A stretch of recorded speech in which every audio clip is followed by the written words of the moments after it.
Several Chinese people were therefore surprised when they saw the following video.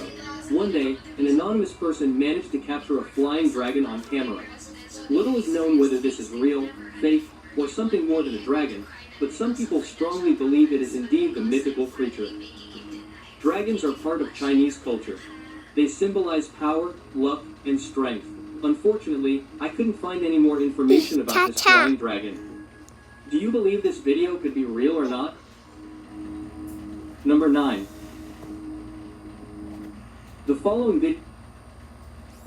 Okay mga kadok, magandang araw sa inyo. So dito tayo ngayon sa ospital at meron tayong bagong video, no? Kakaibang laban, pinaglaban natin yung gagambang baka-baka na galing din sa Jensen at Jensen Jumbo na maisan. Yan. So abangan nyo yung laban ng gagamba.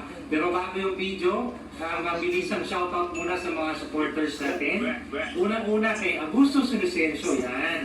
Si Hannah Jane Pohas, kay Emerson Ramos, kay Cabicina, kay Abigail Mini Sounds, yan. Si Gagambak TV, kay Exila Spider, si Live 76, si Idol Exotic Weber, yan.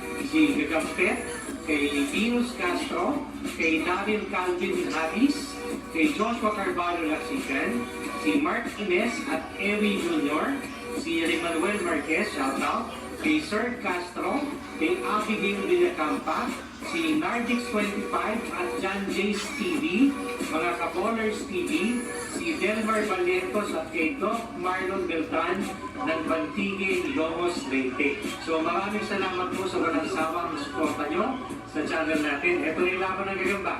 Maroon nyo. Natin. Makita nyo, kumagat bigla sa stick yung baka-baka. Ayan o. Ay, naku. Kaya lang tinanong ko.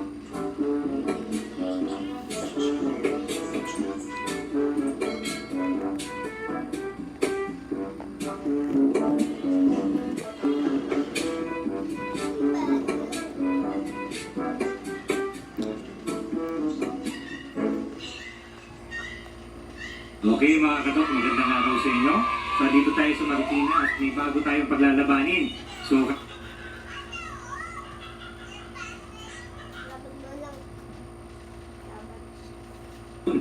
ayan.